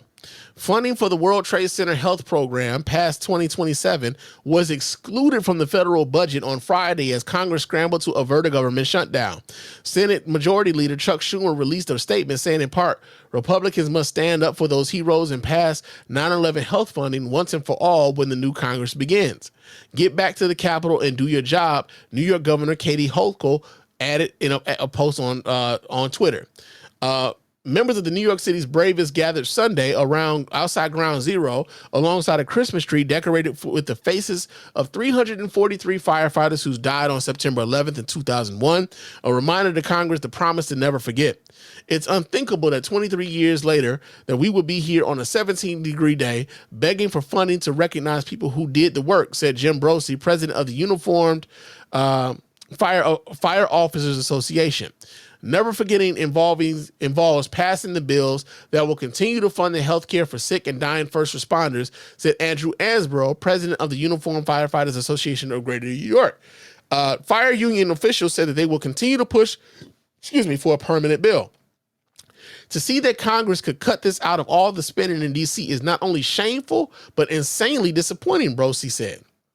Brosi says 130,000 people with 9/11 related illnesses rely on the program for financial aid. That includes his late father, Lieutenant Joe Brosi, who died of cancer after being exposed to toxins at Ground Zero. To take that away from somebody, to say that you won't find it to take that away from somebody, to say that you won't find it after, you know, what you exposed us to after, you know, what the job did is disingenuous failure of government, Brosi's son said. Fire union officials said that more than 35,000 first responders have been diagnosed with cancer since 9/11, and without funding their health will remain in jeopardy. On average, we are losing 3 New York City firefighters every month, Ansborough said. We know you can't make America great again if you leave behind those who are sick. Y'all know what's Y'all know what's wild, though? Y'all know what's really wild? Is that overwhelmingly those firefighters supported Donald Trump for president. Supposed to feel sorry for that bitch. I don't. Y'all supported this. Y'all fucking around and finding out. I don't feel sorry for these people. I do not. I'm sorry. I do not feel sorry for people who voted for this shit and are like now pissed off that this is what the fuck they supported. When I don't feel sorry for these people. And the reason why I know that they supported this shit. Y'all remember Donald Trump was found guilty in New York of falsifying real estate documents as well. Letitia James got a conviction in that case. This was her reception to what was that? I believe there was some officers being elevated to being officers in FDNY. This was her reception. And this is how firefighters treated this sister when she was like at this ceremony where they were being elevated at a church. This was their reception. Check this out. Let me pull this up so you guys can watch right on with your man Spann. Check this out, y'all. Oh, come on. We're in a house of God. Yeah, booing. First, simmer down. Commissioner Kavanaugh and Chief Hodgins for that you hear what they're saying, right? These firefighters out here screaming out Trump's name as she's speaking, right? That's what they're chanting. Trump, Trump, Trump, Trump, Trump. Trump is out here and his cronies are out here cutting y'all fucking funding. But this is how y'all tried to treat someone who tried to hold Trump responsible for the shit that he was doing to the state of New York. This is what y'all were doing. Listen to this again. Kavanaugh and Chief Hodgins for that recognition. That right there, of course, the New York Attorney General Letitia James getting shouted down by New York City firefighters. They were reacting to the fine of over $450 million imposed on Donald Trump in his civil fraud trial. All right, you take any issue with that? Come on, man. So y'all are out here shouting down people who are holding this fuck ass dude accountable, and then he gets in. Y'all vote for him. The people who are under his thumb takes funding away from you. Now y'all out here looking like stupid. Y'all looking stupid out here right now, fam. Y'all looking stupid out here, right? Y'all, this is fuck around and find out season for a lot of Trump supporters, man. I'm lying. I do take some pleasure in y'all finding out that, you know, they don't like y'all as much as they don't like everybody else. I do take I take a little bit of pleasure in it. I ain't gonna lie. Straight up. Because some of y'all was stupid in the motherfucker. We tried to tell y'all. People tried to tell y'all. Y'all didn't want to fucking listen. So now y'all got to find out the hard way. Unfortunately for the rest of us, we got to sit around here and find out too, because y'all was on some bullshit. But for those of y'all who voted for this shit, and y'all gonna find out that he don't fuck with y'all, oh man, I ain't gonna lie, man. It's glorious to watch y'all find out like I was a stupid motherfucker. Especially when people tried to tell y'all and y'all didn't want to listen. So, yeah, man, got that going on. Man. They firefighters mad at Donald Trump and his this is what's wild. This nigga ain't even president yet. And this is what we got going on. Real talk. But this isn't it, though. This isn't it. We got a MAGA. The MAGA civil war is upon us, man. It is upon us. Oh, man. When I say, oh, man. Hey.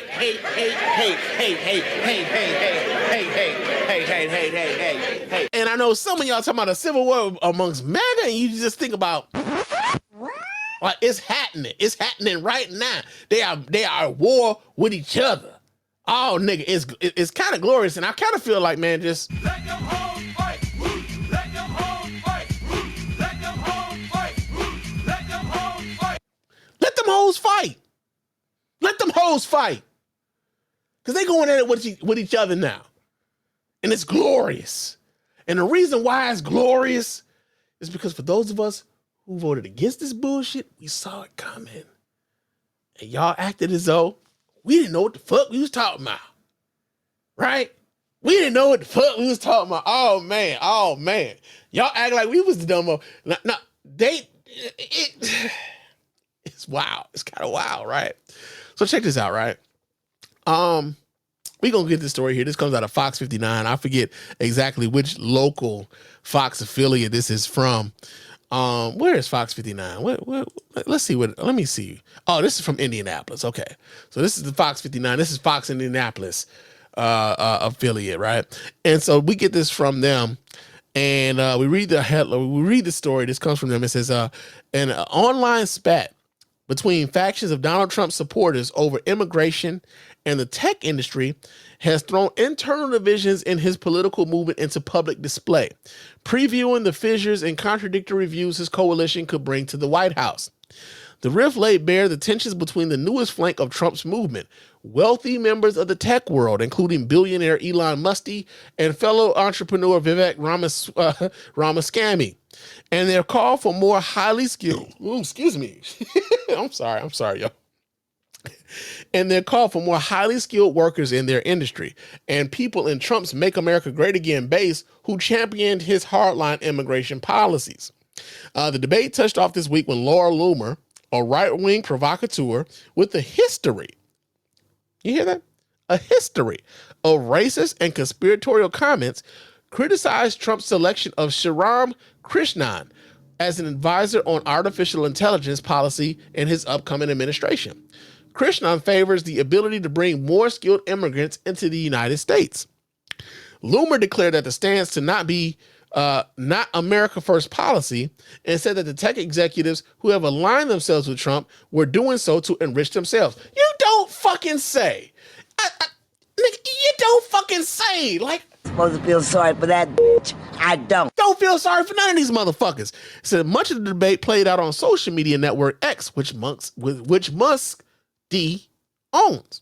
Okay. Now here's the thing, right? Here's what I find real fucking funny. Let me do this here. I'm gonna pull up something I posted on Facebook earlier today. Let's see. I'm gonna show y'all something. Let me do this here. I'm gonna show y'all something I posted earlier today because it's pertinent to what we're talking about right now. Okay, so all right, here it is. I'm gonna pull this video up, or pull this picture up. Okay, and so let me show you guys this. Okay.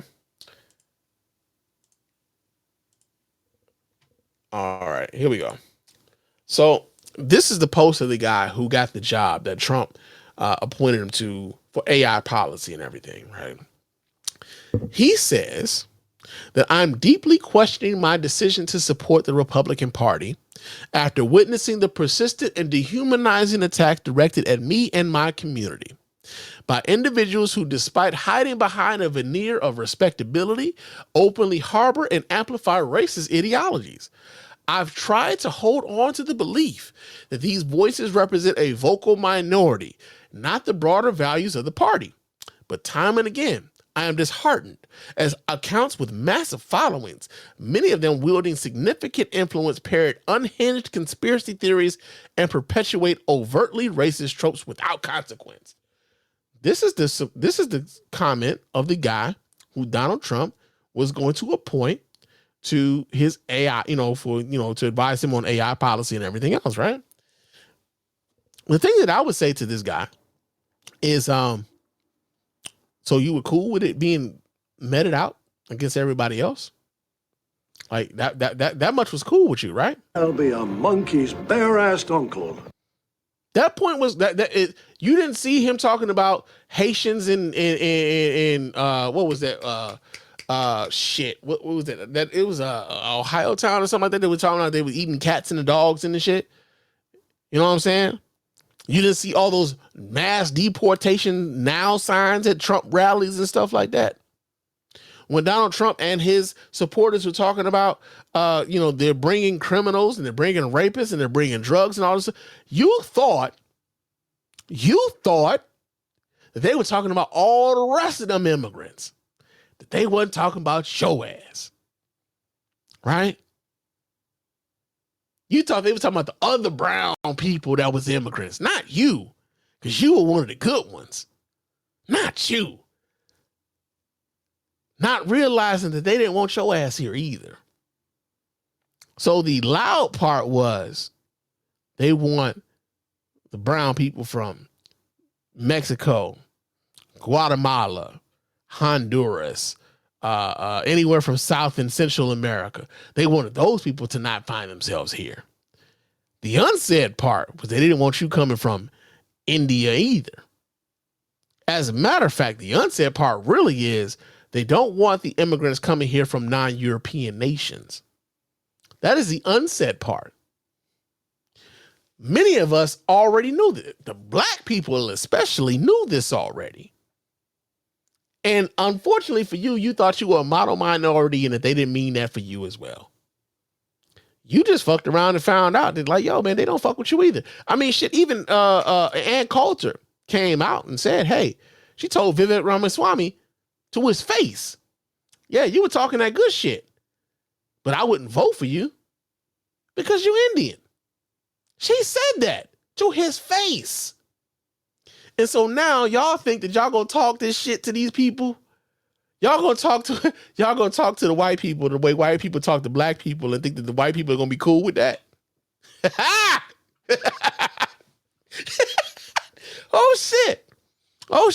But here's where it gets funnier though. I'm gonna continue to read this article. It says Loomer declared that it stands to be America First policy and said that the tech executives who have aligned themselves with Trump were doing so to enrich themselves. Of course, we know that to be true already. Much of the debate played out on social media network X, which Musk owns. Loomer's comments sparked a back and forth with venture capitalist and former PayPal executive David Sacks, whom Trump has tapped to be the White House AI and crypto czar. Musk and Ramaswamy, whom Trump has tasked with finding ways to cut the federal government, weighed in defending the tech industry need to bring in foreign workers. Right now, here's what's funny about this. Elon Musk is an immigrant. Right? Vivek Ramaswamy, his parents are immigrants. Vivek Ramaswamy is a first generation American. His parents are immigrants. But they align themselves with a coalition of people who are nativists and don't want immigrants in the nation at all, especially if they are not white. Right? It bloomed into a larger debate with more figures from the hard right weighing in about the need to hire U.S. workers, whether values in American culture can produce the best engineers, free speech on the internet, the newfound influence tech figures have in Trump's world, and what his political movement stands for. Trump has not yet weighed in on the rift because he don't know how the fuck to play it. He don't know how to play it. Right now, Donald Trump owes a debt of gratitude to Elon Musk for helping to fund his campaign in the later stages. So he can't piss off the money. But also, how do you explain that I can't piss off the money to the base who doesn't want anybody who doesn't look like them to become the United States citizens and come over here to work? When you have told these people that you are trying to protect their jobs, right?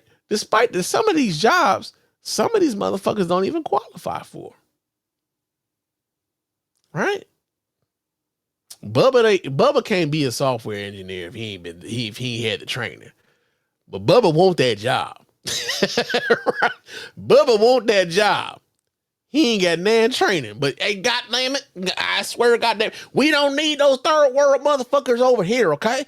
I can be a goddamn software engineer if you give me the goddamn training. But they don't even want y'all to get the college education. They're trying to cut that fucking funding out right now. They are trying to take public education out of the motherfucking budget and siphon that shit off the private institutions right now. And a lot of y'all voted for that shit. This is what you voted for. They never had any intentions on doing anything for none of them people. This is what they voted for. It says that Musk, the world's richest man who has grown remarkably close to the president-elect, was a central figure in the debate, not only for his stature in Trump's movement, but his stance on the tech industry's hiring of foreign workers. Here's the other thing that I think is very interesting, is that Elon Musk is now, at least this is what the right-wing people are saying now about him, is that Elon Musk is throttling their reach. Laura Loomer, who is very close to Donald Trump, says that she has been pretty much shadow banned on Twitter, which Elon Musk has made a very welcoming platform now to Trump supporters in the right wing. That she's had her check mark taken away. So, and her post can't be as long. Her reach can't be as wide. And so, like, she feels as though Elon Musk has shadow banned her. Right? It's very interesting to see. Like, y'all complain about Elon Musk curtailing free speech when Elon Musk called himself being a champion in his free speech, when Elon Musk only gives a fuck about people agreeing with him. And y'all are actually repeating a lot of the same fucking complaints that a lot of people on the left had about Elon Musk. Now it's being, used against you. Elon Musk and Vivek Ramaswamy are out here telling y'all Americans don't have a culture to foster successful engineers. They are out here telling you, Vivek Ramaswamy and Elon Musk are out here talking to the white folks who voted for Donald Trump in the same way that white folks who don't vote for Donald Trump, the same way that the white folks who vote for Donald Trump, this is the same way they talk to black people, okay? The fact that the people who are like part of like Donald Trump's inner circle are talking to the white folks the same way that the white folks are the black folks, y'all ain't handling this shit well at all. And it is fucking glorious, man. It is fucking glorious. Straight up, man. Straight up. But yeah, there is a civil war right now happening. A race war, if you will, happening amongst those of the MAGA right. And I'm here for it, man. I mean, shit, like, they ain't even came into power yet and they already beefing. Can y'all imagine what the next 4 years of this shit gonna be like? I mean, real talk. Can y'all imagine? It's gonna be a shit show. But unfortunately for the rest of us, we're gonna have to be around for the shit show too. So that's the sad part about this entire thing. But it is what it is, man. Hopefully we are hopefully some of us are up for what's coming up next and are able to fight back against the bullshit. I know a lot of people are tired. I know a lot of people are exhausted. But unfortunately, the shit doesn't stop. The shit doesn't stop. And so if you want a better America, you got to fight for it. Sometimes you're going to be hit with some setbacks, but you got to fight for it. Sometimes we are going to lose some shit and we might have to fight to get it back, but you got to be ready for that fight. Real talk. Now we're going to leave tonight though with something a little bit more uplifting, right? We're going to try to leave it tonight with something uplifting, because there's a camp in Minnesota that is closing now. And this camp was was somewhere where terminally ill children used to go to not only like kind of have some fun, but also like, these were terminally ill kids, man. Some of them were living their last days. And so it's like make a wish, man. We want these kids to have beautiful memories before they pass on. This camp is closing. And the reason why this camp is closing is because we don't have as many sick kids, man. And that's a good thing. That's a very good thing. And so we get the story here. This comes out of the Star Tribune, the Minnesota Star Tribune. It says the closure of the northern Minnesota camp is the greatest story, and here's why. It says the ashes of 12-year-old Chris Edwards are buried on the grounds of the Pine County camp, where his mother insisted his memorial service be held after his HIV-related death in 1999. It's one of the reasons former campers are saddened by the news that the one Heartland in Willow River, Minnesota, about 40 minutes south of Duluth, is for sale. The 80-acre site is home to a camp that has served kids living with or affected by HIV/AIDS for more than 30 years. But the number of babies contracting the virus through their mothers has declined to the point where such a camp is no longer needs to exist. It's a heartbreaker, said Chris's brother Dylan Edwards, who attended the camp with Chris for years. But the purpose of the camp was for sick kids, he said, and if there are so few that a camp isn't feasible, it's hard to feel bad about that.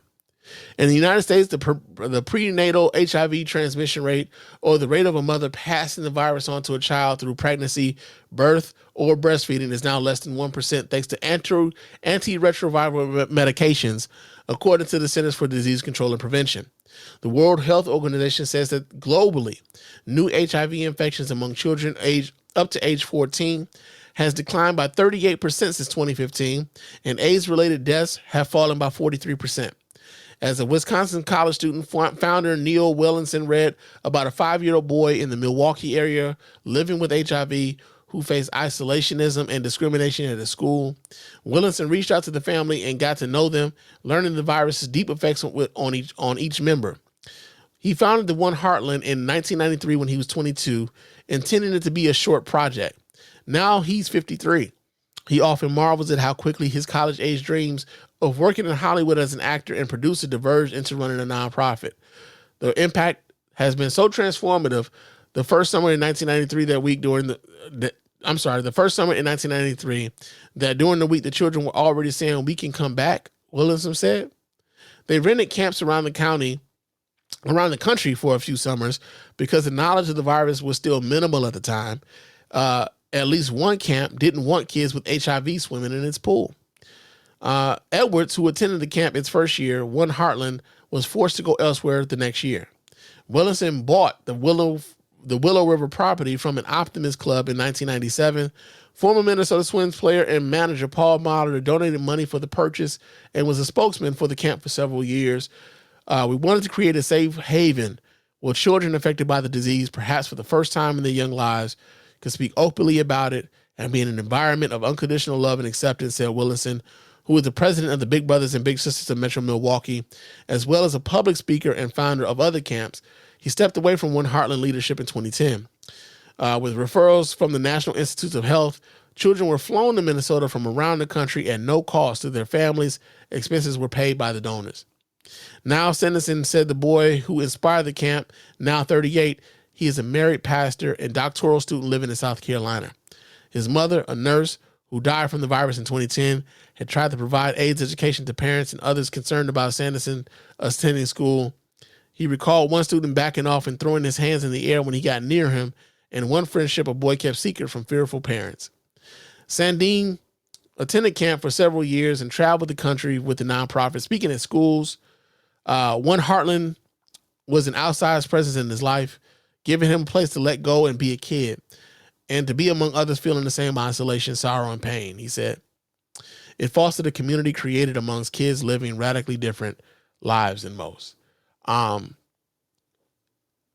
say this and I highlight this story because what it speaks to, and we can debate about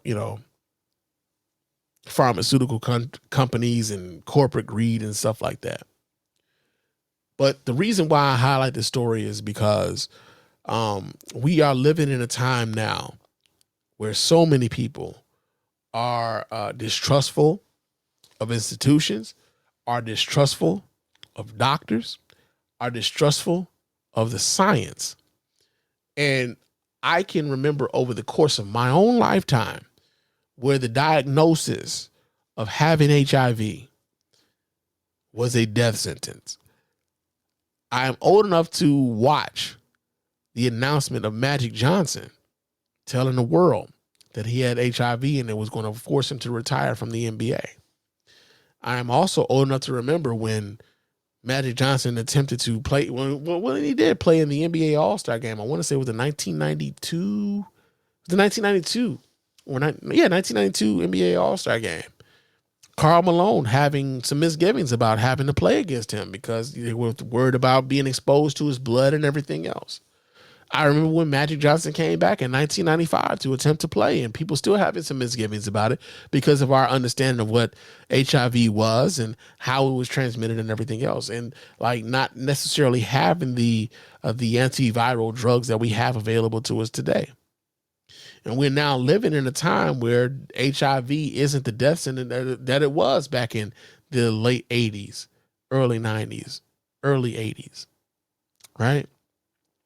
To the point where a camp that was set up for children who were dealing with this particular illness now has to close its doors because they don't have the